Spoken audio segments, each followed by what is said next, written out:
আসসালামু আলাইকুম বন্ধুরা, সবাই কেমন আছেন? আশা করি সবাই ভালো আছেন। আজকে আমি আরও একটি নতুন রেসিপি নিয়ে চলে এসেছি। আজকে আমি তৈরি করে দেখাবো 2টি ডিম আর আটা দিয়ে দারুণ মজার একটি বিস্কিট রেসিপি। আর এই বিস্কিটটি চা তৈরি করার আগে কিন্তু এই বিস্কিটটি রেডি হয়ে যাবে। এমনই একটি বিস্কিট নিয়ে চলে এসেছি, ঝটপট বানিয়ে নেওয়া যাবে। চলুন কথা না বাড়িয়ে আমি মূল রেসিপিতে চলে যাচ্ছি। তার আগে বলছি, ভিডিওটি দেখার শুরুতে একটা লাইক দিয়ে সম্পূর্ণ ভিডিওটি দেখার চেষ্টা করবেন। আর ভালো লাগলে চ্যানেলটি সাবস্ক্রাইব করে রাখবেন। এখন আমি মূল রেসিপি শুরু করে দিচ্ছি। চলুন এখন আমি মূল ভিডিওতে চলে যাচ্ছি।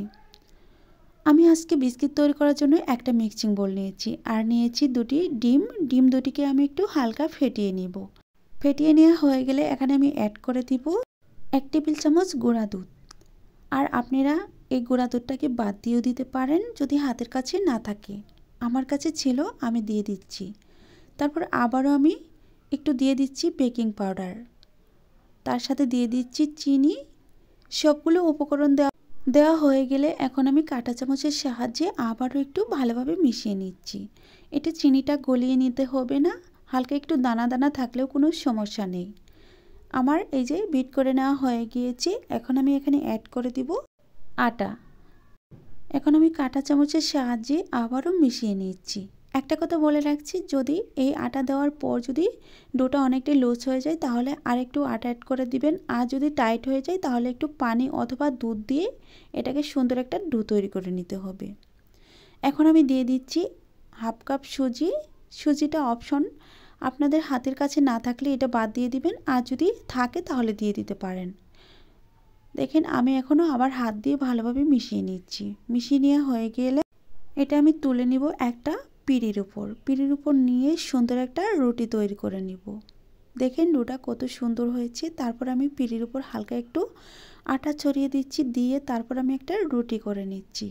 আর রুটিটাকে এভাবে প্রথমে করে নিতে হবে, তারপর প্রতিটা লেয়ার দিতে হবে, ভাঁজ করে লেয়ার দিতে হবে। একটু দেখবেন, দেখে বুঝে নেবেন আমি কিভাবে রুটিটা তৈরি করছি। প্রথমে একটা রুটি তৈরি করে তারপর 4 ভাঁজ করে নিয়েছি। আবারও আমি রুটি বানিয়ে নিচ্ছি, আবারও একটা ভাঁজ দিয়ে দিচ্ছি। আর এই ভাঁজের কারণেই কিন্তু অনেকগুলো লেয়ার তৈরি হবে। আমার রুটিটা রেডি হয়ে গিয়েছে। এখন আমি একটা কুকি কাটার দিয়ে বিস্কিটগুলো এইভাবে করে বানিয়ে নিব। দেখেন খুব সহজেই কিন্তু বিস্কিটগুলো তৈরি করে নেওয়া যাচ্ছে। একইভাবে আমি আরও কিছু বিস্কিট কেটে দেখাচ্ছি। এই বিস্কিটগুলো ভাজার পরে কিন্তু অনেকগুলো লেয়ার হবে আর অনেক মুচমুচে হবে। তো এইভাবে করে সবগুলো বিস্কিট আমি তুলে নিচ্ছি। তো বন্ধুরা, যতক্ষণে আমি বিস্কিট তুলে নিচ্ছি ততক্ষণে বলছি, প্লিজ বন্ধুরা ভিডিওটি ভালো লাগলে চ্যানেলটি সাবস্ক্রাইব করে রাখবেন। একই সাথে আমি সবগুলো বিস্কিট বানিয়ে নিয়ে চলে এসেছি। এখন আমি এই বিস্কিটগুলো ভাজার জন্য চুলায় চলে যাব। চুলায় আমি একটা ফ্রাই প্যান বসিয়ে রেখেছিলাম। এখানে পর্যাপ্ত পরিমাণে তেল দিয়ে তেলটা হালকা আঁচে গরম করে নিয়েছি। আর এই গরম তেলের উপর আমি বিস্কিটগুলো একে একে করে সবগুলো দিয়ে দিচ্ছি। দিয়ে তারপর উল্টিয়ে পাল্টিয়ে সবগুলো বিস্কিট ভেজে নিতে হবে। আর তেলটাকে অতিরিক্ত গরম করে নেওয়া যাবে না, এতে করে বিস্কিটের ওপর খুব তাড়াতাড়ি কালার চলে আসবে আর ভিতরে ফুলবে না বা অনেকটা মুচমুচেও হবে না। আজকের বিস্কিটগুলো কিভাবে ভেজে নিচ্ছি একটু দেখে নিন।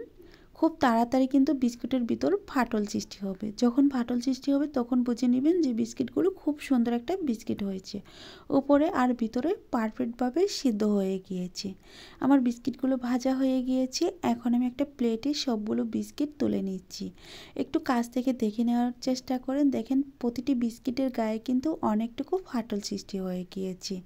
আমি একে একে সবগুলো বিস্কিট একটা শাকনা দিয়ে তুলে নিচ্ছি। তুলে তারপর সবগুলো বিস্কিট একসাথে করে ফিরে এসে দেখাচ্ছি সবগুলো বিস্কিট তৈরি করার পর কতটা সুন্দর হয়েছে। আর আমি সবগুলো বিস্কিট নিয়ে চলে এসেছি। দেখতেই পাচ্ছেন সবগুলো বিস্কিট কতটা সুন্দর আর কত মুচমুচে আর ক্রিস্পিও হয়েছে। এখন আমি একটা বিস্কিট ভেঙে দেখাবো। আর যতক্ষণে আমি বিস্কিটগুলো ভেঙে দেখাচ্ছি ততক্ষণে বলছি, প্লিজ বন্ধুরা যদি ভিডিওটি ভালো লাগে থাকে তাহলে অবশ্যই চ্যানেলটি সাবস্ক্রাইব করে দিবেন আর পাশে থাকা বেল বাটনটি অন করে রাখবেন আমার চ্যানেলে ভিডিও সবার আগে পাওয়ার জন্য।